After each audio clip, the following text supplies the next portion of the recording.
Bonsoir les enfants. Ce soir, on va lire Monsieur Malpoli. Voici l'histoire de Monsieur Malpoli. Monsieur Malpoli était très impoli. Il était même extrêmement malpoli. Il était malpoli avec tout le monde. Alors bien sûr, à Grandville, la ville où il habitait, il n'avait pas d'amis, pas un seul. Pauvre Monsieur Malpoli, disaient les gens, il est bien à plaindre. Monsieur Malpoli ne se contentait pas d'être malpoli. Il était riche, très riche, l'un des plus riches du monde et peut-être même le plus riche. Il avait la plus grande, la plus longue limousine de Grandville. Une limousine, c'est une voiture qui est très longue. Il avait le plus grand, le plus vaste parc de Grandville. Il avait tout en haut d'une colline la plus grande, la plus grosse maison de Grandville. Il habitait là, tout seul. Pauvre Monsieur Malpoli. Ce jour-là, Monsieur Malpoli se promenait dans son grand parc quand soudain il entendit une voix, une petite voix. « Bonjour » dit la voix. Monsieur Malpoli regarda autour de lui et là, parmi ces milliers de fleurs, il aperçut un lutin. « Vous pourriez me répondre » dit le lutin. « Non, fichez le camp » répliqua Monsieur Malpoli, très impoliment. « Oh, mais je sais qui vous êtes, dit le lutin. Vous êtes ce fameux Monsieur Impoli, celui qui est impoli avec tout le monde. Qu'est-ce que ça peut vous faire, bougonna Monsieur Malpoli en haussant les épaules. Je connais quelqu'un qui désire vous rencontrer, ajouta le lutin, et il fit 3 petits bonds à la manière des lutins.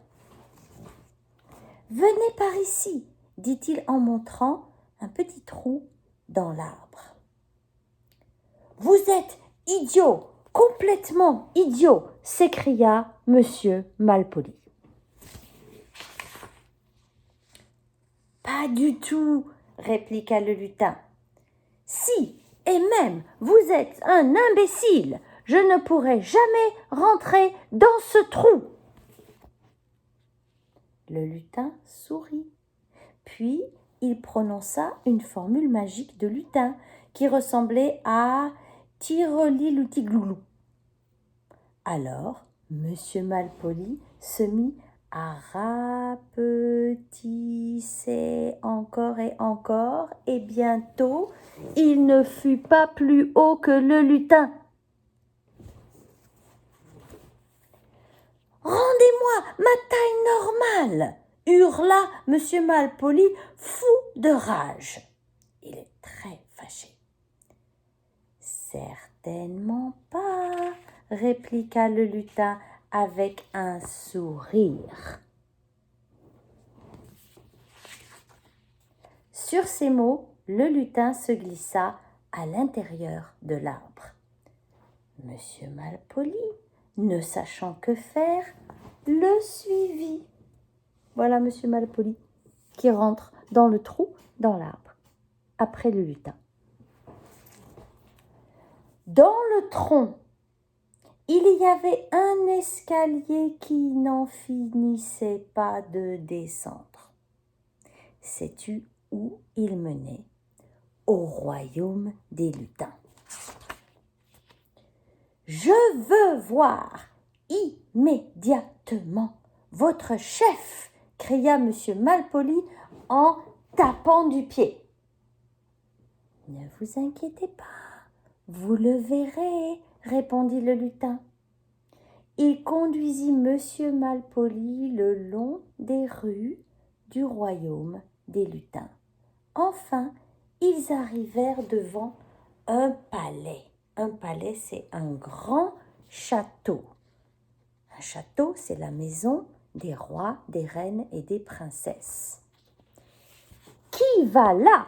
demanda le lutin sentinelle. Tu vois, devant la porte du palais, il y a un garde qui est un lutin. « Monsieur Malpoli et moi-même, dit le lutin. « Ah ah !» fit la sentinelle d'un air entendu. Monsieur Malpoli et le lutin franchirent les portes du palais, traversèrent une cour, s'engagèrent dans un long couloir et enfin, après avoir passé de grandes portes d'or, pénétrèrent dans une immense pièce. Ils sont entrés dans une très grande chambre. Là, assis sur un trône en or, se trouvait le roi des lutins. « Votre Majesté, dit le lutin en faisant une profonde révérence, voici Monsieur Malpoli. »« Ah, ainsi c'est lui, ce Monsieur Malpoli, avec tout le monde, qui n'a aucun ami, dit le roi. »« N'importe quoi !» s'exclama Monsieur Malpoli. « Je vois que ce que l'on dit est vrai, continua le roi. Cependant, je vais vous permettre de retrouver votre taille normale.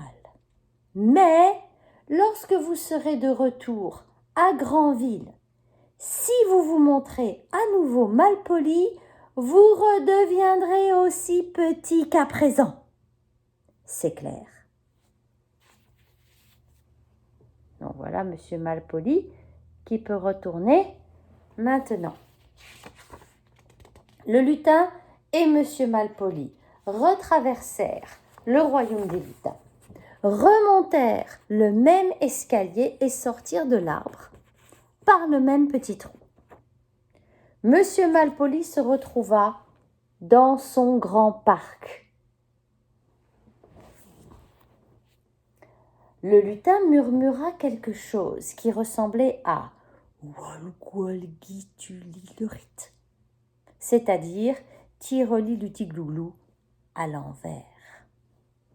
Monsieur Malpoli se mit à grandir, et il retrouva sa taille normale. « N'oubliez pas les paroles du roi, lui rappela le lutin. Sans même lui dire au revoir, Monsieur Malpoli regagna sa maison. Le lendemain, Monsieur Malpoli alla se promener à Granville. Soudain, il heurta un petit garçon qui jouait au ballon. « Pousse-toi de là !» glapit Monsieur Malpoli. Tu devines la suite. Oui, c'est cela. Monsieur Malpoli rapetissa encore et encore jusqu'à ne pas être plus haut que le ballon du petit garçon. « Oh non !» gémit-il. Et il réfléchit. « S'il te plaît, pourrais-tu me laisser passer ?» Aussitôt, Monsieur Malpoli retrouva sa taille normale. Le petit garçon s'écarta et Monsieur Malpoli continua son chemin. Monsieur Malpoli croisa une vieille dame chargée d'un panier à provisions. « S'il vous plaît, pourriez-vous m'indiquer l'heure ?» demanda-t-elle. « Non !» répondit Monsieur Malpoli. Tu devines la suite. n'est-ce pas? Oui, c'est cela, Monsieur Malpoli rapetissa encore et encore. Il devint si petit qu'il aurait pu tenir dans le panier de la vieille dame. « Oh non !» gémit-il. Et il réfléchit. « Pardon, fit-il. Je voulais dire, il est 11h25. » Aussitôt, Monsieur Malpoli retrouva sa taille normale. La vieille dame le remercia du renseignement et il continua son chemin. Il alla ensuite acheter son journal au coin de la rue de Granville.